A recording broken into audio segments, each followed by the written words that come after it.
little tree growing inside the stump of a dead tree. I mean, this tree doesn't look like it's in great condition, but that is so cool. Nature takes care of itself. Because Lord knows we're not going to take care of it. Nature, that is. Because my intro, I said nature. Forget about it. You know how sometimes, and this is so me, I do this all the time, because you keep finding new stuff.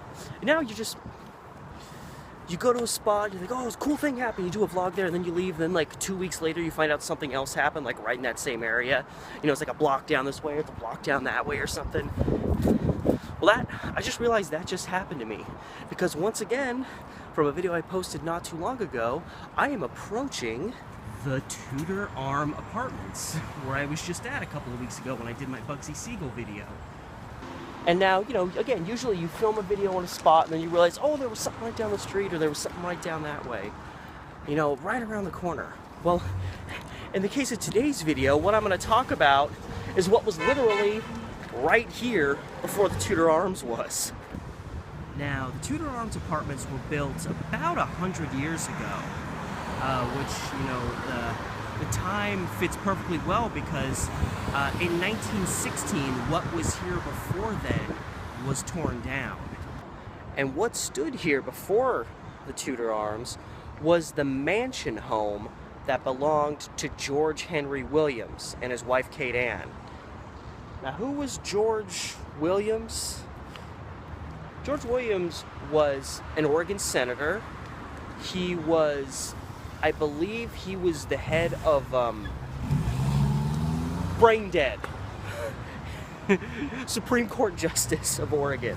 And on top of all that, he was the Attorney General for the whole country under Ulysses S. Grant's presidency, I believe from 1871 to 1875, which is really impressive because even by the 1870s, Portland was barely even a city yet. So this guy, like one of the most prominent Oregonians ever, the friggin' U.S. Attorney General, lived in a mansion that was right friggin' here. Got a Texas Chainsaw Massacre happening behind me.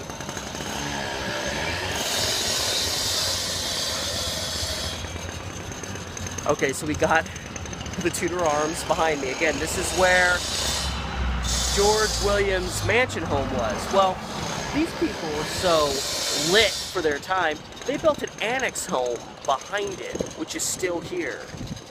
So there's actually still technically remains of this mansion home that's long gone because this was built to go with it. And for a long time, this place was known as the Lawn. It had a bunch of almost studio size apartments for, you know, starving artists, Portland State students, a few derelicts here and there. And now it's a much more expensive condominium collection. I think there's like 8 or 10 homes in there. So it still exists here, you know, while obviously the mansion itself is long gone. And what's super interesting, you've got, you know, the remains of the annex to George Williams' mansion. You've got the site, which has another historical building now standing on it. And there's no real plaque or anything here. But then I turn right around and look at this parking lot that I'll be venturing in a moment. And there's a plaque here showing a home that used to be here. Yeah, look, you see this, the rocky approach, and you've got the stairwell right here. Well, I mean, this looks like this is probably the same rock. See, you've got the entryway here. It's almost exactly the same. That's cool. 1882, Richard B. Knapp built the above residence block for $80,000. Wow. How far we've fallen. Exotic woods, rare stained glass, hand-wrought hardware fostered the belief that it was the most elaborate home in Portland. Having gone through several owners, the building was dismantled in late 19... Yeah, that was very common. 1940s, it's pretty much like now. They destroyed so many great buildings in this area. But that is really cool that they have that there. Because again, you know, who would know? Looking at it now. So you're probably thinking, okay, Steve, fine, that's kind of cool. Okay, you know, famous Oregonian lived in a house that used to be there that's no longer there. Whoop-de-doo, those are a dime a dozen, right? Well, I'm not here just to talk so much about the mansion that used to be in there, or even the infamous, I don't know why I said that, the famous individual who lived in there. What I want to talk about is his wife. Now his wife, Kate Ann, a lot of people just thought she was just generally crazy. She was just a woman that, lost her mind. I've even seen documentation that says that. He was just, like so many prominent politicians, he was this well-known guy with a crazy wife. That's what you hear. But the fact of the matter is, his wife had a previous husband, which that's already almost kind of sketchy for the time. That is, the mid to late 1800s, and you've got a prominent politician whose wife was already previously divorced. I mean, that was a big deal in the, mid 1900s. As the Tudor arms fade off into the past. But no, Kate Ann had got syphilis from her previous husband. I don't know why I'm saying they divorced. I don't know if they divorced or if he died or whatever, but I'll tell you what, if my husband gave me syphilis, we're done. And that was the actual reason why she was kind of, out of her mind. She was in, third stage syphilis, where you really start to go insane. And out of their mansion home, right back there where the Tudor arms are still looming behind me, she developed like an almost cult-like Christian group, and they met out of their mansion.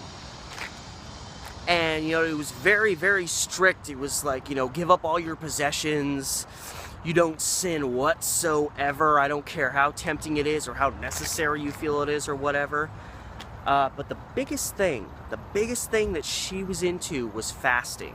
She would continuously expect her followers, if you can use that word, which were predominantly other women, to go on these 40-day fasts. And there was one woman who actually died. She literally died of starvation because she fasted for so many days. And Kate Ann Williams went through a series of these fasts. The only thing she would ever have was the communion host and then the wine, because she took communion every day because she was supposed to be this staunch Christian. That was literally the only thing she had. And things kind of started coming off the rails a bit when this one woman follower of hers died of starvation. They actually tried to prevent a medical professional from looking at her, because they were like, oh, they're going to say this happened, and then what are we going to do? But ultimately he got his way because he had, legal justification to look at this person who was now, dead inside a prominent Oregonian's mansion. So that, the heat started coming down, and it seems like, the stage of syphilis was probably getting worse for Kate Ann. She was probably becoming more hinged because one of her followers died.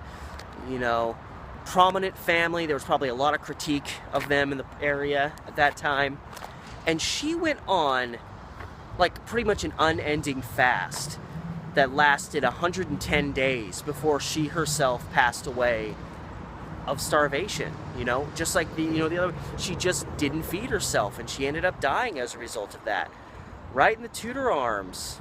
Well, I mean, it wasn't that at the time, but I mean, that's so, yeah, they were known as Portland's Starvation Cult. That's what they were actually known as, because it was regarded as a cult because it was just so crazy what was going on there. And then, of course, you have a church right across the street, which is just interesting. I don't know. I doubt this church was here when all that was going on, because this was in the late 1870s, or maybe it's the 1880s when this was going on. Again, we still have a relic of that time, so that's pretty cool. But just those things you stumble. What happened to my camera? Wait a minute. All right, we're all good. Okay, so anyway, before I go, so yeah, if you ever want to come down this way, see the Tudor Arms Apartments, you not only can see an homage to Bugsy Siegel and Mickey Cohen, famous LA gangsters, but you can also see the former home of one of Oregon's most prominent families when this city was still, up and coming. And you can take in a little cult history while you're at it. But anyway, my fellow adventurers, is starting to sprinkle and it's starting to land on my camera, so I think I need to call it a shoot for this one. Anyway, so as always, my fellow explorers, this has been Steve the Amateur Historian, and I'll see you next time.